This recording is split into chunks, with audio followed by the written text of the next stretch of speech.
Ça y est. Bon, ben, amis du jour, bonjour, amis du soir, bonsoir. Donc, je vais vous faire un petit texte. C'est des paroles de Jean Ferrat, une chanson qui n'est pas bien connue, je ne sais pas pourquoi, mais elle existe en tout cas. Elle a le mérite d'exister, elle était sortie dans les années 70. Donc, on y va. Le titre, la chanson, c'est...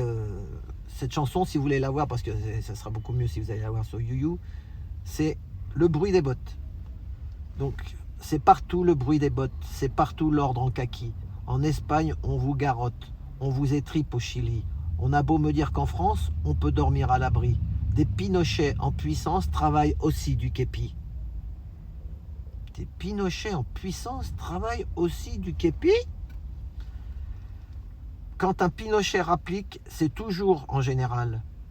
Pour sauver la République, pour sauver l'ordre moral, on sait comment ils opèrent pour transformer les esprits. On sait comment ils opèrent pour transformer les esprits. Les citoyens bien pépères en citoyens vert de gris. Qu'est-ce que c'est le vert de gris ? C'est le vert militaire, vous savez.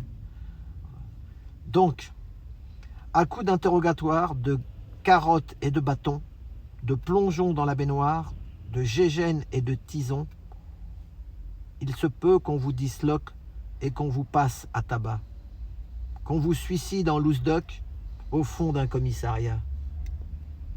À l'époque, ils disaient en loose-doc, moi je dis en loose-dé. Il se peut qu'on me fusille pour avoir donné du feu, pour avoir joué aux billes avec un petit hébreu. On va t'écraser, punaise, pour avoir donné du pain, pour avoir donné du pèse aux petits nord-africains. Il se pourrait qu'on m'accuse avec un petit gourdin d'avoir étudié Marcuse, d'avoir été sartrien. Ils auront des électrodes, ils diront « Tu veux du jus ?» pour connaître la période où j'étais au PSU, à moins qu'ils me ratatinent pour mon immoralité, pour avoir baisé Delphine et pour avoir été pédé, à moins qu'ils ne me condamnent à mourir écartelé entre l'amour de Roxane et celui du beau Dédé. Il se peut qu'on me douillette pour que je veuille attester qu'en 1967, je lisais l'Humanité. Il se peut qu'on me tourmente et qu'on me fasse avouer que dans les années 60, j'étais à la CGT. À moins qu'il me guillotine pour avoir osé chanter les marins du Potemkin et les camps de déportés. Big up à Jésus. Bravo Jésus. À moins qu'avec un hachoir, il me coupe les 10 doigts pour m'apprendre la guitare comme ils ont fait à Jara. C'est partout le bruit des bottes, c'est partout l'ordre en kaki. En Espagne, on vous garotte, on vous étripe au Chili. Il faut dire qu'en France, on peut dormir à l'abri. Des Pinochets en puissance travaillent aussi du képi.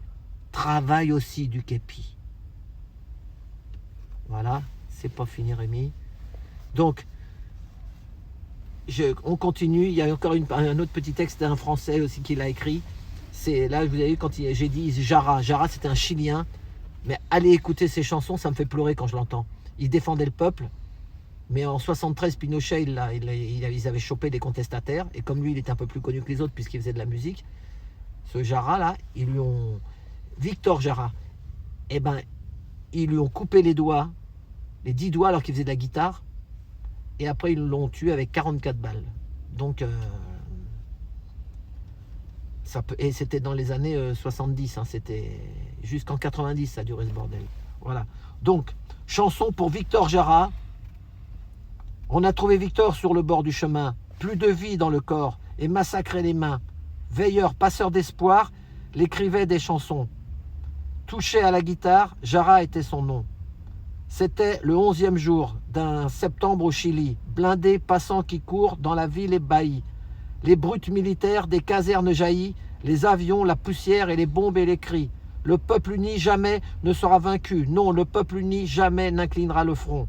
C'était au stade d'abord qu'ils ont été parqués. Les promis à la mort, les déjà sacrifiés. Le chanteur, c'est bien toi, demande un officier. Victor le fixe droit dans les yeux sans ciller. C'était le 11e jour d'un septembre au Chili. 30 ans, le temps qui court n'apporte pas l'oubli. Venu de Washington, à peine déguisé, l'ordre implacable tonne « Tuez la liberté ». Le peuple uni, jamais on ne sera vaincu. Non, le peuple uni, jamais n'inclinera le front. Qui chante le bonheur et la fraternité, celui-là fait-il peur aux barbares casqués? À coups de crosse, on a fracassé ses poignets. Jouez maintenant, Jara, avant de l'achever. C'était un 11e jour de septembre à Santiago. On l'a dans les faubourgs jeté dans un ruisseau et personne depuis n'a demandé pardon pour des années de nuit, pour des compagnons. Nous, personne là-bas n'a montré de remords. L'honneur ne connaît pas dans les états-majors. Le peuple uni jamais ne sera vaincu. Non, le peuple uni jamais n'inclinera le front. Le peuple uni jamais ne sera vaincu. Le peuple uni n'inclinera le front. Voilà. Et cette chanson, c'est Michel Buhler, B-U-H-L-E-R. Voilà. Et après, je crois que maintenant, le fameux stade où ils ont été torturés et sacrifiés porte le nom de Victor Jara. Et sa femme, elle était d'origine anglaise. Après, elle a une nationalité chilienne. Moi, j'ai appris ça comme ça hier soir. Je suis tombé là-dessus. Et donc, ils ont été jugés. Ils ont chopé les gars, mais 30 ans après. Et ils ont pris 20 ans de prison, les assassins qui l'ont tué. Mais 20 ans ou 30 ans après le crime. Voilà, vous voyez un peu. Voilà, mais ça n'arrivera pas ici, non, ici. Ou dans d'autres pays en Europe, hein. Non, on est tranquille. Voilà, allez, merci. Et puis, je ne suis pas communiste, je ne suis pas socialiste, je ne suis pas républicain, je suis humaniste. Voilà, parce que si on chante une chanson de Ferrat, on va dire il est coco. Si on chante une chanson de machin, on va dire qu'il est... Non, moi c'est l'humain, c'est tout. Après, celui, il était au Parti communiste. C'était son truc. Mais moi j'aimais bien ces chansons de Jean Ferrat. Mais souvent, il y en a qui critiquent et on casse, on stoppe le mec directement. Non. Il y a des gens bien partout. Dans la droite, dans la gauche, Sauf que moi je dis que des fois, tout en haut de la tête de pont, il y a des starbés, il faut le dire. Merci.